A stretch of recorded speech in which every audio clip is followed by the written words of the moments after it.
It's two brothers. It's just two brothers. Elder Christoffel Golden, preparing for the second coming of Christ. This is one where, when I was listening to the conference talks, I kept going back to, and it was short, it was sweet, it was jam-packed with goodiness, and when we're reviewing this today, we're reviewing the first two paragraphs. yeah, like literally, we got in 2 paragraphs of the talk and then came up with like a ton of stuff we had to I got too many thoughts running through both of our heads when we go through this, so get stuck in. Yep. All right, so his talk.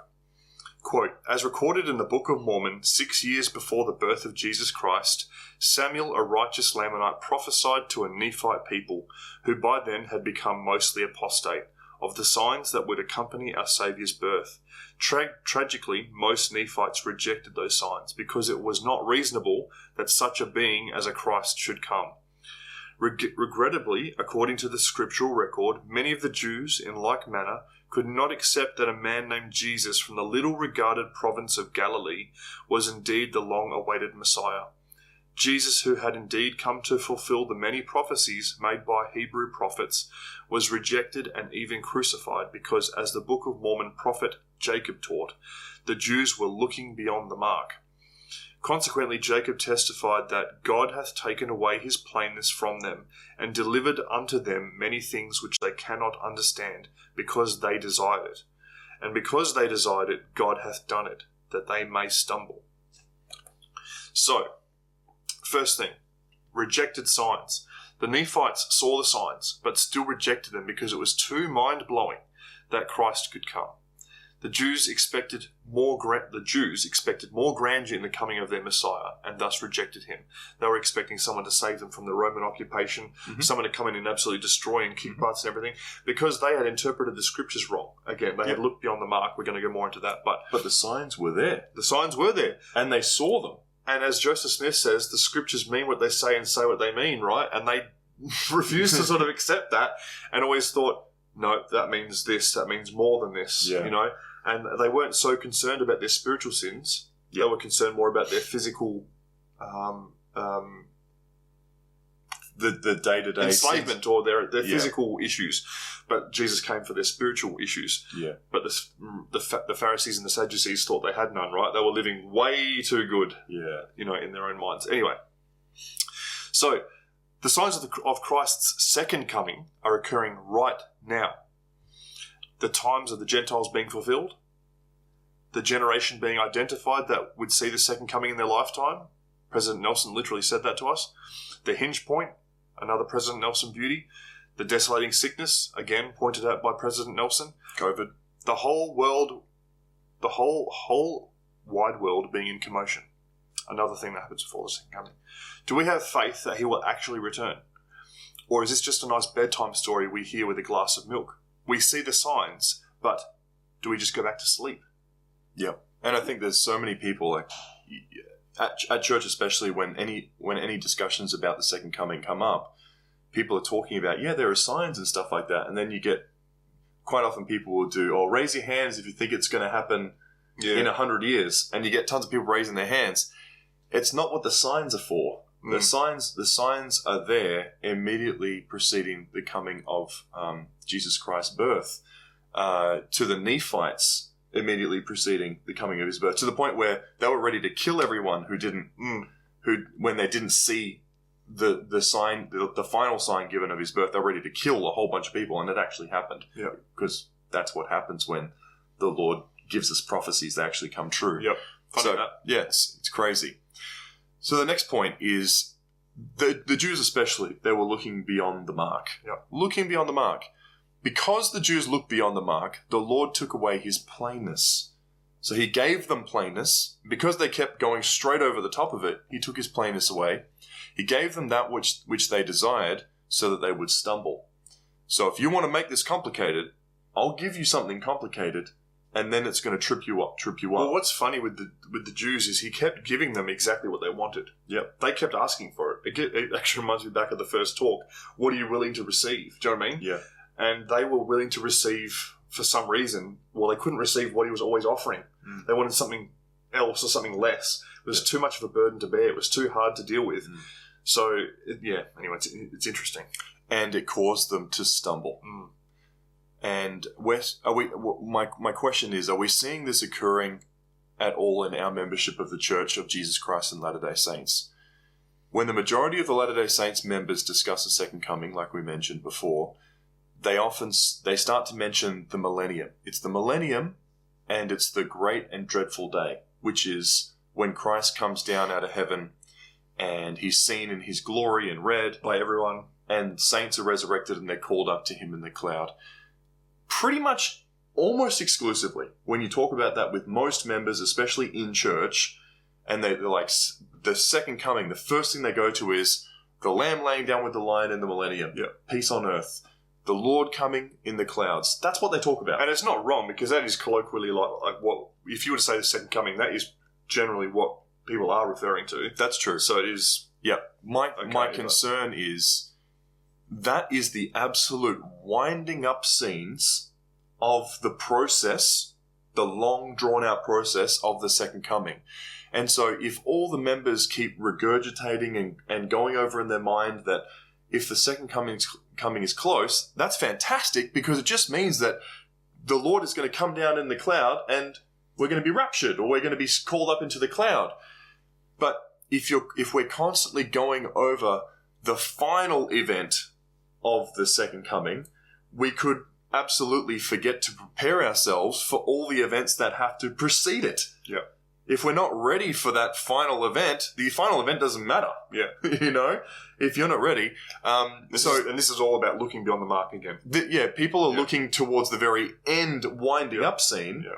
And they're looking beyond all the events that happen. It's like looking in the distance when you've got all this stuff in front of you. Like, how are you going to get there when you're not even focusing on what's right in front of you? Yeah. Exactly. Yeah. So the other day, for the family, they came over and I was cooking a brisket. I was smoking up a brisket. Mm-hmm. And I knew it would take at least like 14 hours to cook it in order for it to be done right. Just juicy, soft, melt in your mouth brisket. Mm. So, smoking a brisket is an art. I don't know if anyone out here is a barbecutionist, but smoking a brisket is a bit of an art.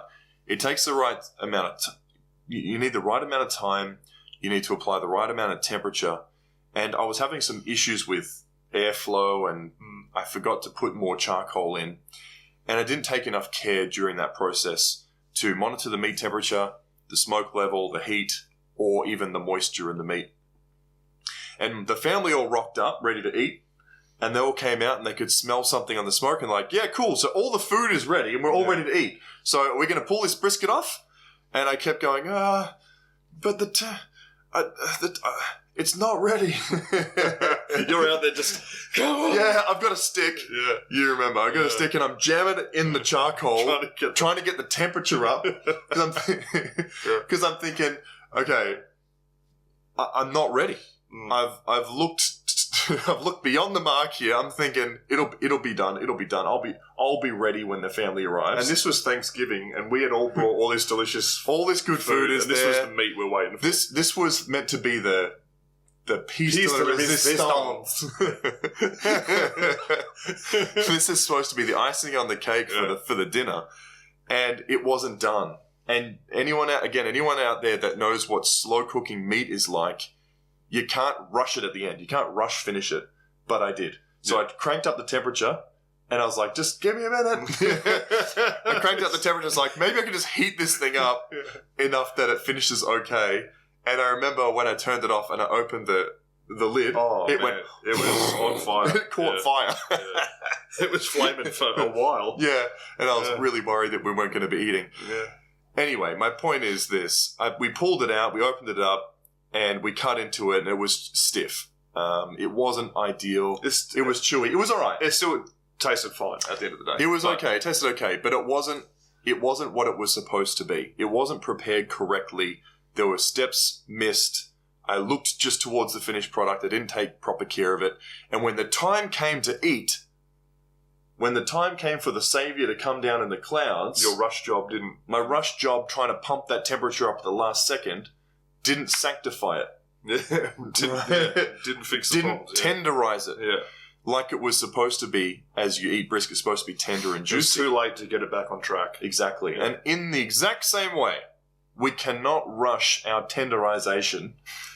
We cannot rush our sanctification at the last minute. There is no last minute preparations for the Saviour's coming. So, we are overflowing with scriptural and prophetic teachings about the second coming. There's so much of it. And it's all about the stuff that precedes the great and dreadful day and the millennium. There's just volumes of information about that. If we don't take enough care to sanctify ourselves, like we said, we might not be prepared for that end result. This is a quote from Joseph Smith. I said to my friends that if they did not understand the signs of the times and the spirit of prophecy, they would be apt to be lost. Close quote.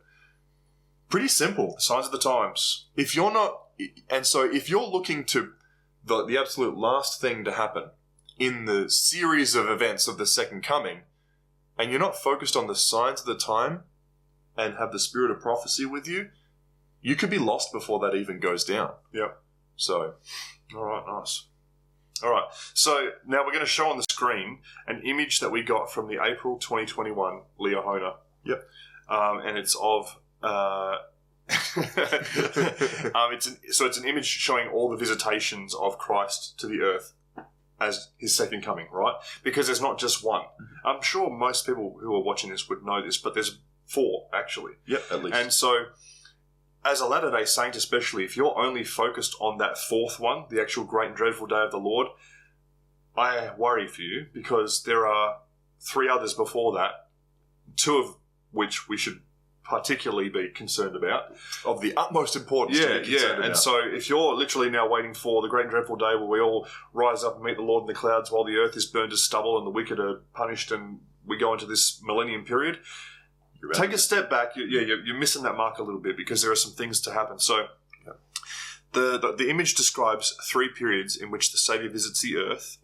Note that there are 4 visits to occur in the future. The 4th is his coming to show himself to the whole world. This is also known as the Great and Dreadful Day. Why is it called that? Because for those that have prepared, it will be a day of rejoicing, and for those that did not look toward his coming or prepare for it, it will be dreadful as the wicked are destroyed. The one thing to note about this is future, right?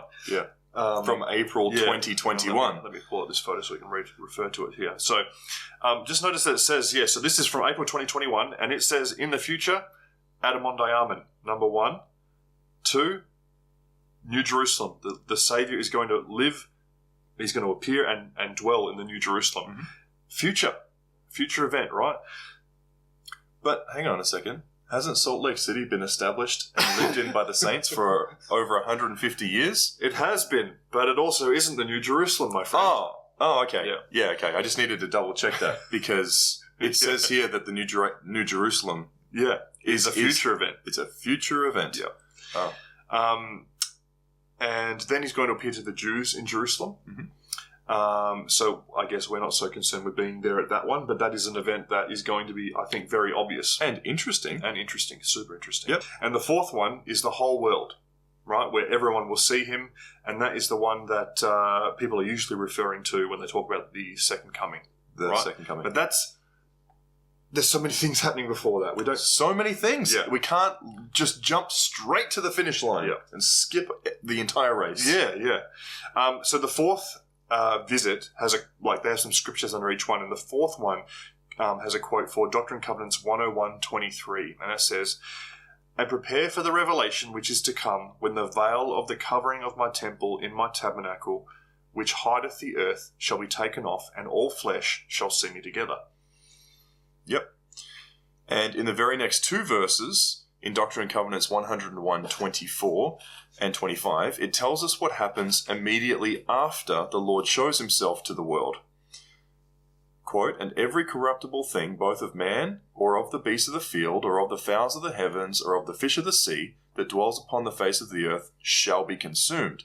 And also that of element shall and also that of elements shall melt with fervent heat, and all things shall become new, that my knowledge and glory may dwell upon all the earth. So in these verses, it explains that immediately after the Lord shows himself, so that showing himself in the cloud, that last part, immediately after that, all wickedness and corruption is completely destroyed. Yep. And the millennium begins for all remaining on the earth. So now that we've covered that, now we've covered what happens at the very end. This is number 4 of the 4-step second coming program. It's the 4-step program. The 4-step program. Now that we've covered what happens at the very end, what we should be doing is looking to find out what happens before this. So what happens before the Savior shows himself in the cloud? Let's go have another look at that picture. Yep. So I'll pop that back up on the screen for you. All right. So, in the same chapter of Doctrine and Covenants 101, we can read the verses before those other verses to find the answer. So, starting in verse 11 of Doctrine and Covenants 101, and we're going to go to verse 20. Mine indignation is soon to be poured out without measure upon all nations, and this will I do when the cup of their iniquity is full. And in that day all who are found upon the watchtower, or in other words, all mine Israel, shall be saved. And they that have been scattered shall be gathered. And all they who have mourned shall be comforted. And all they who have given their lives for my name shall be crowned. Therefore let your hearts be comforted concerning Zion, for all flesh is in mine hands. Be still and know that I am God. Zion shall not be moved out of her place, notwithstanding her children are scattered. They that remain and are pure in heart shall return and come to their inheritances, they and their children with songs of everlasting joy, to build up the waste places of Zion, and all these things that the prophets might be fulfilled. And behold, there is none other place appointed than that which I have appointed, neither shall there be any other place appointed than that which I have appointed for the work of the gathering of my saints. Yep. So if you wanted to know what immediately is preceding the Savior coming in his glory, what is immediately the most important thing for us to do, it's in that first and second point. It says Adamon Deamen, it says the New Jerusalem. That happens first, right?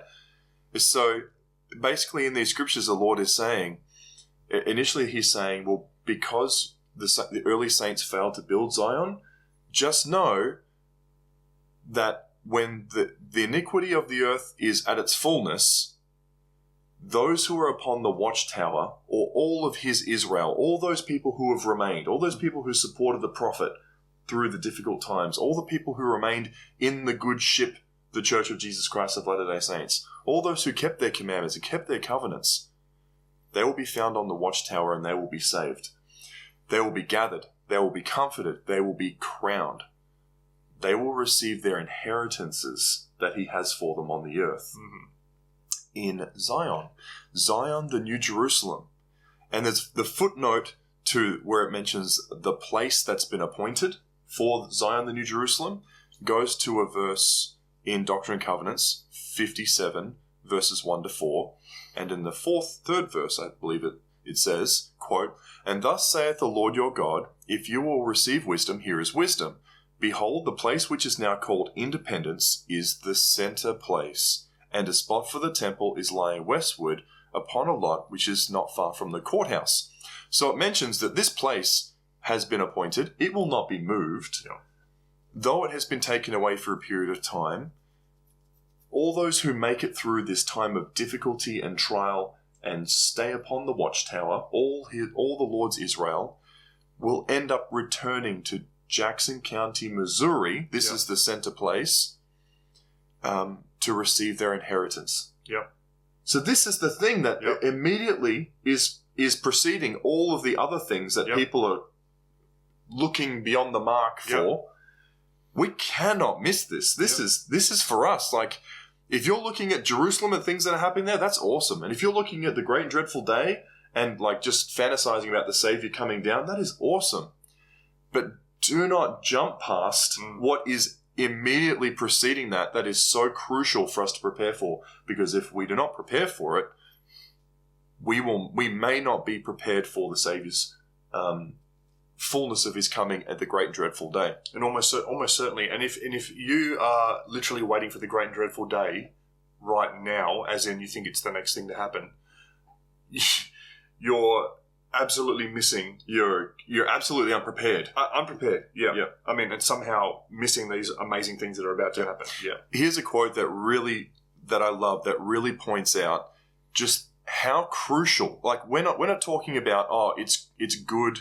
It'd be good to know that Zion is a thing and it's going to happen. It's good to know and sort of maybe think about preparing for Zion if and when that ever happens. We're about to show you from the words of the prophet Joseph Smith that this is not only good, but crucial.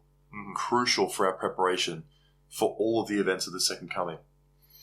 So this is a quote from Joseph Smith in the teachings of the prophet Joseph Smith. For without Zion and a place of deliverance, we must fall, because the time is near when the sun will be darkened and the moon turned to blood, and the stars fall from their heaven, and the earth reel to and fro, signs of the latter days. Then, if this is the case, and if we are not sanctified and gathered to the places God has appointed, with all our former professions and our great love for the Bible, we must fall. We cannot stand, we cannot be saved. For God will gather out his saints from the Gentiles, and then comes desolation and destruction, and none can escape except the pure in heart who are gathered. Yeah, that's a really good quote, which I don't think we think about that very often. I think one of our very first videos we ever did was on the literal gathering of Israel, and I'm pretty sure we probably touched on stuff like this and about the need for people to actually gather. And I think we and ah and we say a lot of different bits and pieces about this, but the fact is that Joseph Smith himself has said that we need to gather to the New Jerusalem, or a place that God has appointed, right? Whatever that may be, but or we must fall. Or we must fall, because these calamities, these crazy things are going to come, and if we don't gather ourselves out of the way of all these calamities, then we're going to be in the middle of them. Yeah, and it also says we need to be sanctified. So sanctified and gathered, meaning you have to be righteous as well. So only those who are sanctified will gather to these places anyway. So are you prepared? Are you sanctified? Are you ready? Yeah. Are you living the commandments? Are you following the prophet? Are you literally ready to follow the prophet when he says, hey, let's gather, let's do this. There's a few things we know are going to be required of us before this comes. Yep. Can you do it? Can you live it? Why are we so focused on this? Because if we're not focused on this and we're not seeking for it, just remember, the Jews begged and pleaded with the Lord for complicated doctrine and complicated laws, and he gave it to them to stumble. If we spend all our time begging and pleading with the Lord for everything but what we need, we don't get what we need. And what we need is Zion and a place of deliverance, or we must fall. Mm-hmm.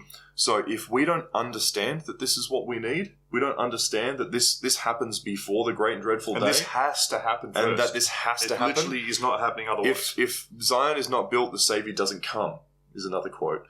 If this doesn't happen, then all is lost for us, and we are involved in all of the desolations to come.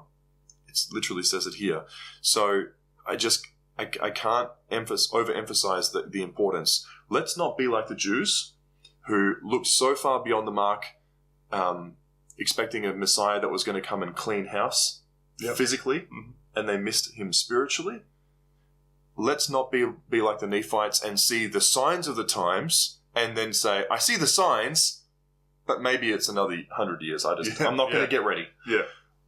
Not in my lifetime, We are witnessing the signs being fulfilled before our eyes. Let's get ready. Let's understand that the immediate goal is Zion, the New Jerusalem, because if we understand that's a goal, we will beg and plead with the Lord to bless us with it, to give us that place of deliverance, to give us that place of safety and gathering, to get there now, ASAP, before the desolations and the scourge overflow us, and then we are completely in trouble. So that's the point, is focus on this. Know that the great and dreadful day is coming, but focus on this. This is what you need to be a part of, because we know that these calamities are coming, right? So you don't want to be a part of those. right?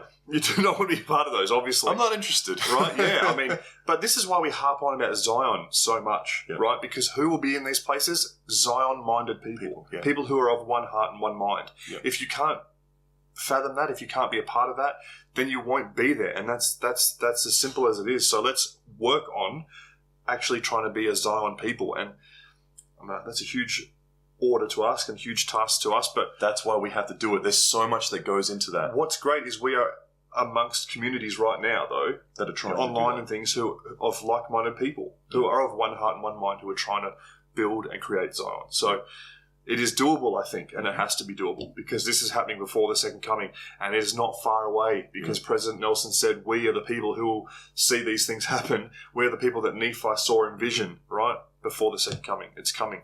So that was 2 paragraphs. We didn't even do half his talk. We probably should have done a bit more of his talk, but that's all of that from 2 paragraphs. We'd encourage you to go back and look at his talk. It was fantastic. There's a lot in there. I think you'll find much more, incredible insights from Elder Golden as you go through it. Yeah.